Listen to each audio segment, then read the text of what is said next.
بسم اللہ الرحمن الرحیم۔ قرآن مجید کی سورہ توبہ کی آیت نمبر 75 کی تفسیر میں ایک واقعہ آتا ہے ثعلبہ بن ابی حاتب کا۔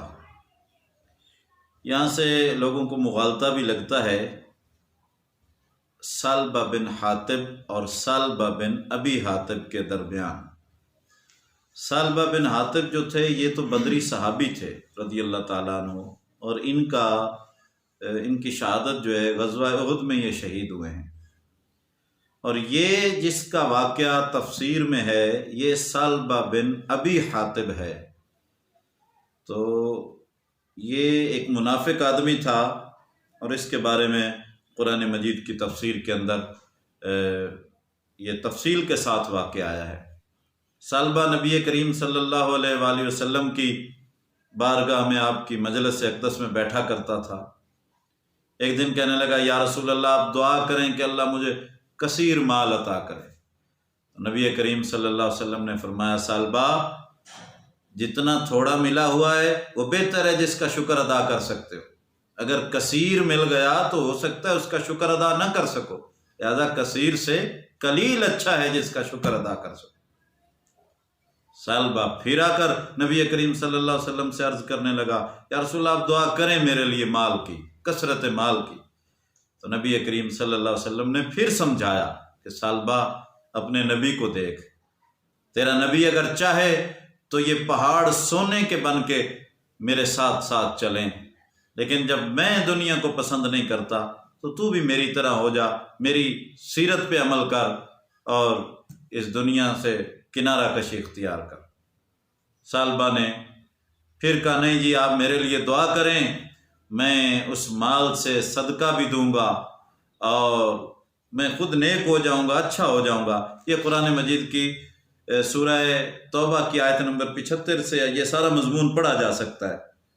قرآن مجید نے فرمایا وَمِنْهُمْ مَنْ عَاهَدَ اللَّهُ، اور منافقین میں سے بعض ایسے ہیں جنہوں نے اللہ سے عہد کیا تھا لَإِنْ أَتَانَا مِنْ فَضْلِ، اگر اپنے فضل سے وہ ہمیں مال دے دے لَنَصَّدَّقَنَّ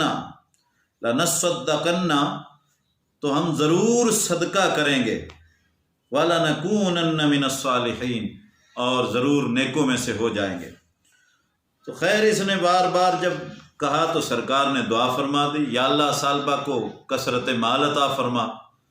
تو پھر اس نے بکریاں پال رکھی تھیں، وہ اتنی زیادہ بڑی کہ مدینے کی گلیوں میں اس کی بکریاں نظر آتی۔ پھر اس نے مدینے سے باہر ایک جگہ خریدی اور وہاں ان بکریوں کو رکھا، اور وہ کثرت سے بڑھتی چلی جا رہی تھیں۔ لیکن دوسری طرف اس کا نقصان یہ ہوا کہ نمازیں کم ہونا شروع ہو گئی۔ پہلے 5 نمازیں رسول اللہ کے پیچھے ادا کرتا تھا، اب ایک نماز کم ہونے لگی، پھر دوسری، پھر صرف ظہر اثر پڑھنے آیا کرتا۔ پھر ادھر سے مال بڑھا تو اس نے مدینے سے اور دور جا کر ایک جگہ لی اور وہاں جا کر اپنا مال رکھا۔ کثرت سے ایک نواب بن گیا، بے پناہ دولت، کثرت مال، لیکن دوسری طرف سے روحانی دولت چھن گئی اور ایمان کی دولت کمزور ہونے لگی، اور پھر 5 نمازیں چھوڑ گیا، جمعہ کے جمعہ آیا کرتا، اور پھر مال اتنا بڑا کہ جمعہ بھی سرکار کے پیچھے پڑنا چھوڑ دیا، اور آتے جاتے مسافروں سے سرکار دو عالم صلی اللہ علیہ وسلم کے بارے میں پوچھا کرتا تھا۔ پھر اس دوران زکوٰۃ کا حکم نازل ہوا، اور جب زکوٰۃ کا حکم نازل ہوا تو سرکار دو عالم صلی اللہ علیہ وسلم نے 2 آدمیوں کو مقرر فرمایا اور انہیں زکوٰۃ کے احکامات اور جانوروں کے احکامات لکھوا کر مالدار صحابہ کرام کی طرف بھیجا کہ ان سے زکوٰۃ وصول کریں اور غریبوں میں تقسیم کریں۔ اب وہ صحابہ دوسروں کی بجائے دوسروں کے پاس بھی گئے اور ثعلبہ کے پاس بھی گئے کہ ثعلبہ یہ دیکھو یہ حکم رسول ہے، حضور کا مکتوب دکھایا۔ جب اس نے سرکار کا مکتوب نامہ دیکھا تو کہنے لگا دوسروں سے پہلے وصول کر لو پھر میرے پاس آنا۔ تو صحابہ کرام دوسروں سے مال لے کر جب پھر دوبارہ ثعلبہ کے پاس آئے تو اس نے پھر مکتوب دیکھ کر کہا کہ یہ تو جزیہ ہے، یہ تو مسلمانوں سے نہیں لینا چاہیے، یہ کیسی بات ہو گئی؟ تو صحابہ کرام واپس پلٹ آئے اور انہوں نے آ کر رسول اللہ صلی اللہ علیہ وسلم کو ساری خبر دی، تو اللہ تعالیٰ نے آیتیں نازل فرمائیں اور اس کی منافقت کا پردہ چاک کر دیا۔ تو اب سالبہ کو پتہ چلا کہ میرے خلاف تو آیتیں اتر آئی ہیں، اور کسی انصاری نے جا کر بتا بھی دیا۔ تو اب سالبہ اپنا مال لے کر زکوٰۃ کا حضور صلی اللہ علیہ وسلم کی خدمت میں آیا اور آ کر پیش کرنے لگا، روتا بھی جا رہا تھا۔ حضور نے فرمایا نہیں سالبہ، اب اللہ نے قبول کرنا ہے، تیرے لیے حکم آئے گا تو میں قبول کروں گا، میں نہیں قبول کرتا۔ سالبہ اپنے سر میں مٹی ڈالنے لگا، رونے چلانے لگا، لیکن حضور نے فرمایا نہیں، اب اللہ ہی فیصلہ کرے، جس نے تیرے خلاف آیتیں اتاری ہیں وہی تیرے حق میں اتارے گا تو بات بنے۔ خیر سالبہ کی نہ سنی گئی، پھر حضرت ابوبکر صدیق، یہاں تک کہ سرکار کا وصال ہو گیا۔ یہ ہے دنیا اور دنیا کی ہوس۔ پھر حضرت ابوبکر صدیق کے دور خلافت میں وہ اپنا مال لے کر آیا، حضرت ابوبکر صدیق نے بھی قبول نہ کیا۔ پھر حضرت عمر کے زمانے میں وہ مال لے کر آیا، کہا جس کا رسول اللہ قبول نہ کریں، ابوبکر صدیق قبول نہ کریں، میں عمر کیوں قبول کروں، لے جاؤ۔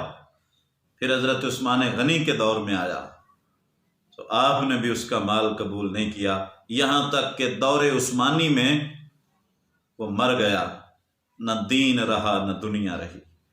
کثرت مال کی ہوس انسان کو اللہ اور اس کے رسول سے دور کر دیتی ہے۔ سرکار نے 2 دفعہ سمجھایا تھا لیکن وہ نہیں سمجھا۔ پھر مال بھی کون سا سدا رہتا ہے، نہ مال رہا نہ ایمان رہا۔ منافقت کا سرٹیفکیٹ اس کے ماتھے کا وہ جھومر بن گیا، اور اس کے ماتھے کی بلکہ رسوائی کا داغ بن گیا۔ یہ ہے دنیا کی ہوس کا نتیجہ کہ نہ اللہ سے تعلق رہتا ہے نہ رسول سے۔ ہوس دنیا چھوڑ دو، اللہ کی تقسیم پہ راضی رہو، وہ جتنا بھی عطا کرے شکر کرو۔ یہ واقعہ قرآن کی تقریباً اکثر تفاسیر میں ابن جریر سے لے کر ساری تفسیر کبیر، معالم التنزیل، ابن ابی حاتم اور دیگر تفاسیر کے اندر ملتا ہے، اور تفسیر بیضاوی، مدارک، در منصور، روح المعانی، حتیٰ کہ جدید تفاسیر، تفسیر معارف القرآن، خزائن العرفان اور ضیاء القرآن میں بھی تمام تفاسیر میں یہ واقعہ ملتا ہے۔